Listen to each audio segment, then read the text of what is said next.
So now you may understand why there wasn't a video up today, or, well, yesterday for you guys. Just got back home from the Power Rangers movie and I felt like, you know what, I'm just gonna put up a video on Friday and talk about how I felt about it. I'm not sure if it's gonna be a real review or not because I'm just gonna sit there and just talk about it. Oh, it's just, guys, it's good. It's good. I mean, there are a couple things that I wasn't a huge fan of. Goldar being a big one. I mean, Goldar has always been my favorite kind of lackey villain throughout all of Power Rangers, and I knew what I was getting into with Goldar because the design was released, you know, and everybody knew that Goldar looked nothing like the Goldar from the show. So Goldar was the one big disappointment in the whole thing. And this is just, I can't say this is really a spoiler because it's probably, it's not. But I was slightly disappointed also in the fact that Kimberly never said, hey, nice stereo, when she got into her Zord. Because that's such a quintessential, Kim thing. And I get that this Kim is very, very different than the Kim from the television show. But at the same time, like, that's part of her character, and that would have been a great nod to the original show. There were so many amazing nods to the original show, to the original movie even. Again, I don't think this is really a spoiler. I mean, they play Go-Go Power Rangers at one point. They had to, right? And it's like the exact same song that played in the original 1995 movie. It made me so happy. So let's break down each and every individual character that we get to meet in the show as far as the main characters are concerned. So we have Jason, played by Dacre Montgomery, and he is so cute.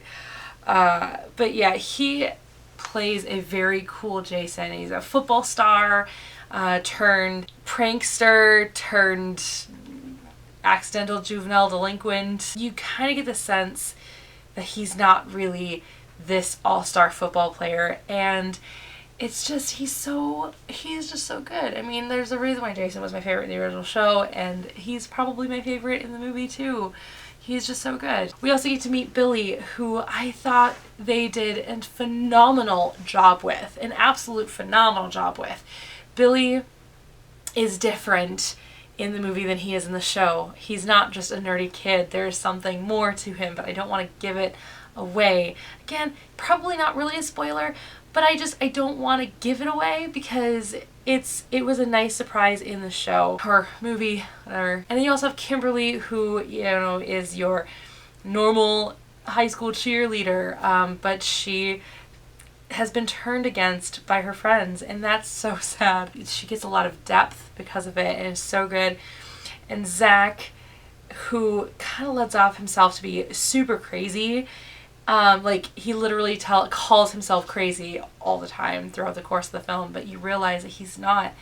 And there's just this very important piece of him that he hides from everybody until like halfway through the film, or more than halfway through the film, when they all decide to finally tell each other about themselves. Trini, who I think is probably actually one of my favorite characters in the entire film. She's snarky, she's hilarious, she's so fantastic.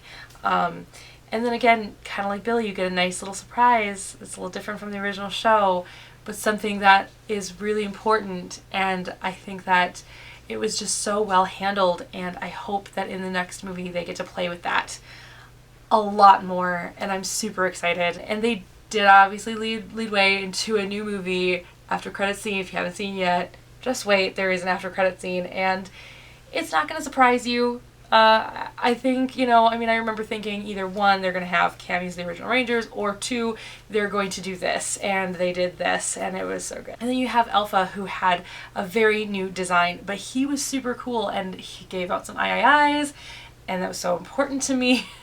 But he was super snarky and a lot smarter and a little less naive.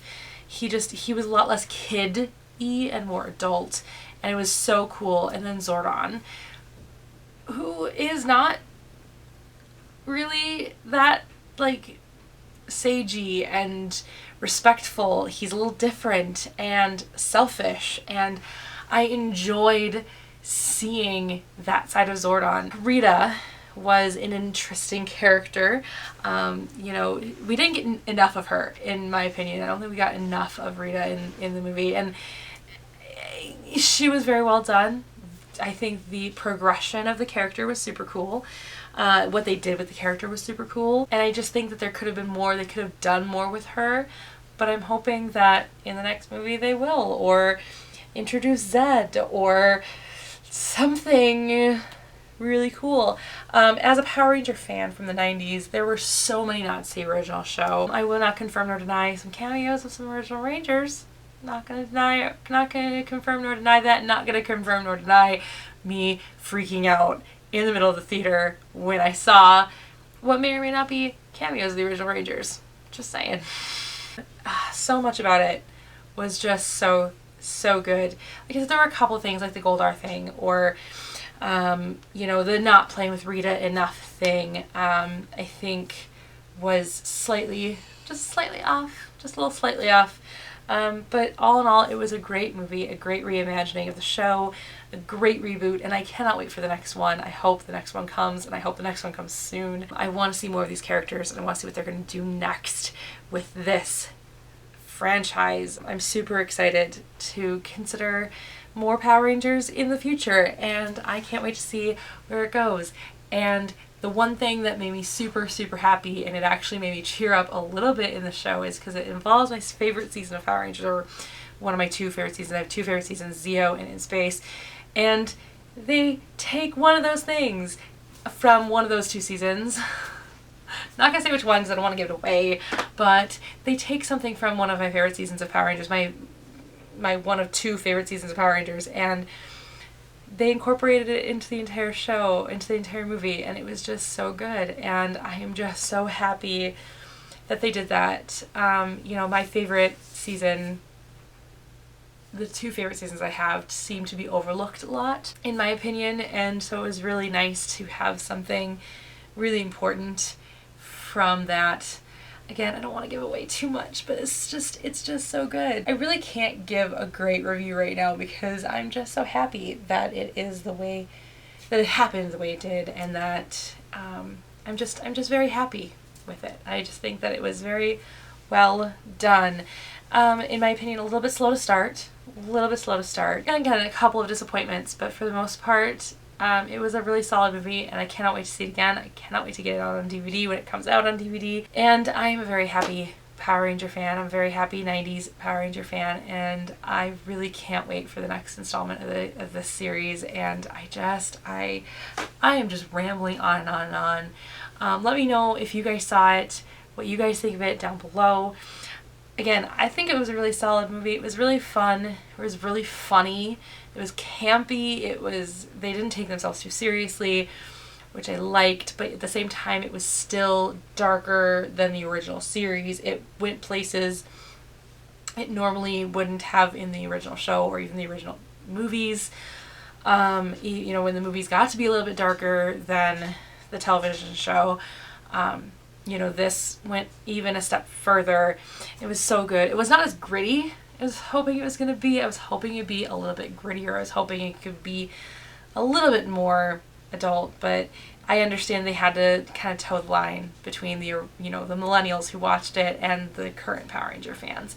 And I know they had to toe that line because I know it was Saban's name still attached to it, and I don't know, it was just so much good in that. It was really fun to also see that it was very obviously where it was very obviously filmed. I mean, I've been to Vancouver, and so I know where it was filmed, and it looks very familiar to something else that I watch on a regular basis. So laundry's done, apparently. It was very good. And so yeah, like I said, in the comments below, let me know what you guys thought of it, if you guys have seen it so far. If you guys haven't seen it, what are you looking most forward to for it, or what are you expecting out of it? I know I was expecting something, and it wasn't what I was exactly expecting, but at the same time, I think that it was very well done, and I am so happy that it went the way that it did, and I think that it is fantastic. Couple of things here and there that I wasn't a huge fan of, like I keep saying, but at the same time, all in all, it was a fun, good movie, and I would love to see it again before it leaves theaters. and I will be buying it when it comes out on DVD. And probably never watch it because I'm still in the second disc of Kaku Ranger that I've had for almost an entire year. So, you know, me and Power Rangers, we don't always watch each other, I guess. But hey, it's alright. It's alright. It's alright. So I'll see you guys next time. And like I said, let me know what you guys thought of it down below. And until next time. Bye. Last time I went to Disney World, I only got Hollywood Studios pin and an Animal Kingdom pin because those are my two favorite parks. So I decided to get an Epcot pin this time. So when Power Rangers first came out, I thought it looked kind of dumb. I had no interest in seeing it. The very first commercial I ever saw was of Kimberly talking about how she morphs into the Pink Ranger, and when she's in serious need, she calls upon her terror